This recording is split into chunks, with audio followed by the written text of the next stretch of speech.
Have you ever wondered what it would be like to stand on the edge of a new beginning with a lifetime of experience behind you and a world of promise ahead?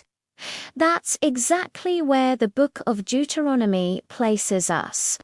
It's one of the most powerful and influential books in the entire Bible, and today we're going to dive deep into its core message. Deuteronomy isn't just a dusty old law book. It's a series of passionate farewell speeches from Moses to the people of Israel. Imagine this scene. After 40 long years wandering in the desert, the Israelites are finally camped on the eastern bank of the Jordan River. They can literally see the promised land, the land flowing with milk and honey that God had promised to their ancestors Abraham, Isaac, and Jacob.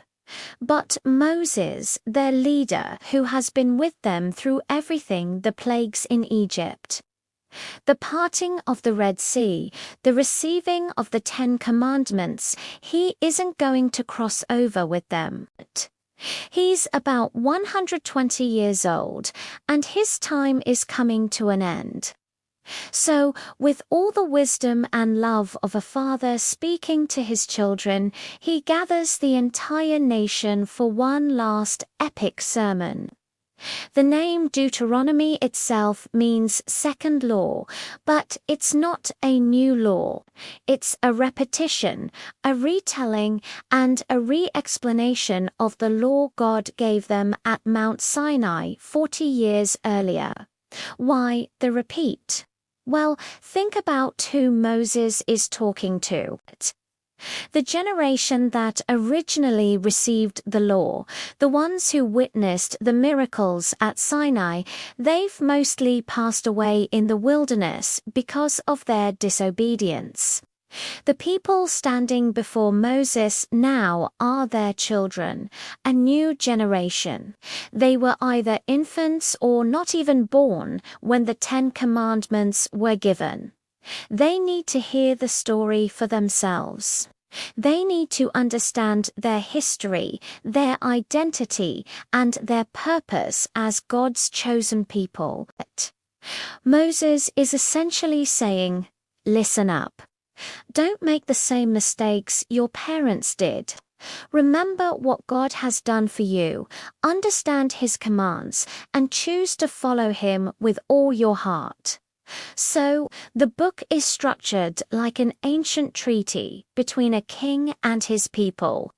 It starts with Moses recounting their history, reminding them of God's faithfulness despite their repeated failures. He talks about their journey from Mount Sinai, the rebellion of the previous generation, and the victories God gave them over their enemies. This isn't just a history lesson, it's a foundation. He has guided you, protected you, and provided for you. You can trust Him for the future because He has proven Himself in the past. Then we get to the heart of the book, the law. Moses restates the 10 Commandments and then expands on them, applying God's principles to every area of life. He covers everything: how to worship, what to eat, how to conduct business fairly, how to treat the poor, and the foreigner, how to manage family life, and how to govern the nation. But what's really beautiful about Deuteronomy is the why behind the laws. It's not just a list of do's and don'ts.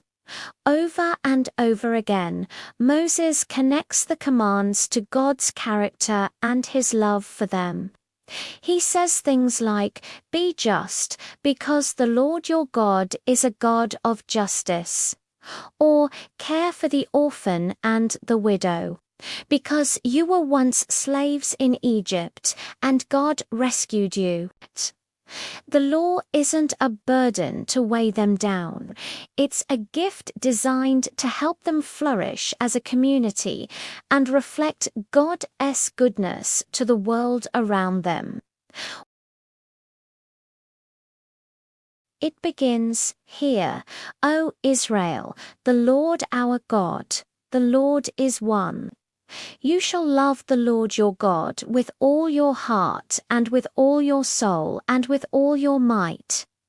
This is the core principle. Everything else flows from this. Love God completely. This love isn't just an emotion, it's an action, a total life commitment. And Moses says to teach these words to your children. Talk about them when you sit at home, when you walk along the road, when you lie down, and when you get up. Faith wasn't meant to be a once-a-week activity. It was meant to be the very fabric of their daily lives.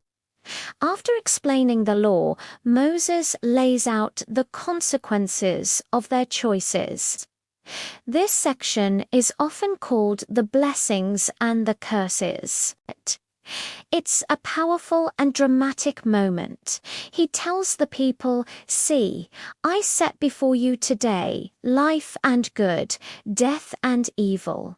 If they obey God, love Him, and walk in His ways, they will be blessed. Their families will thrive, their harvests will be plentiful, and their nation will be secure. They will be a beacon of light to other nations.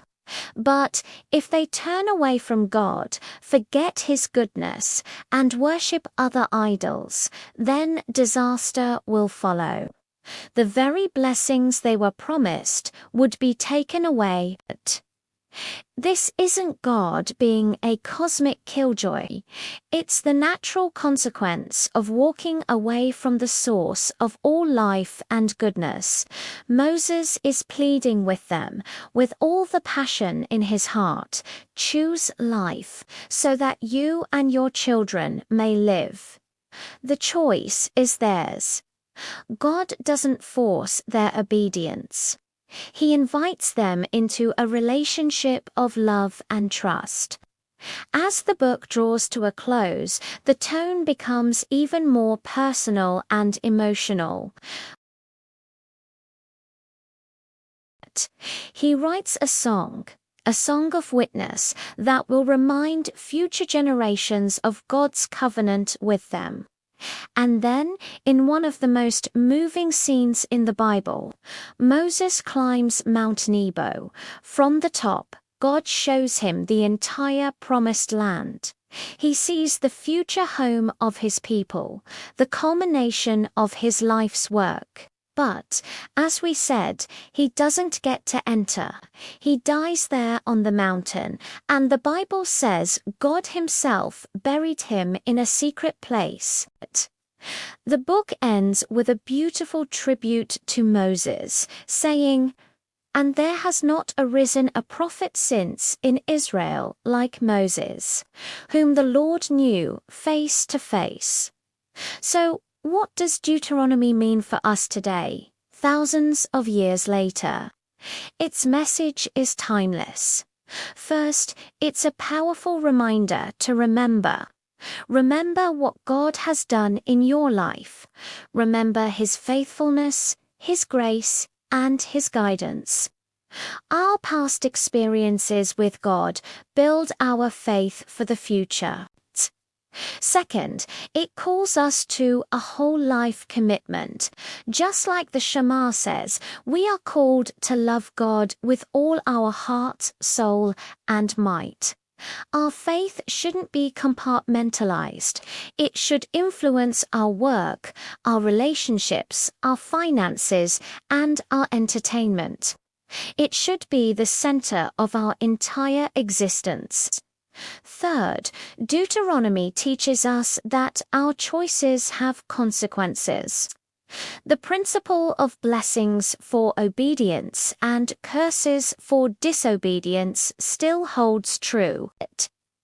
When we align our lives with God's design, we experience life and flourishing.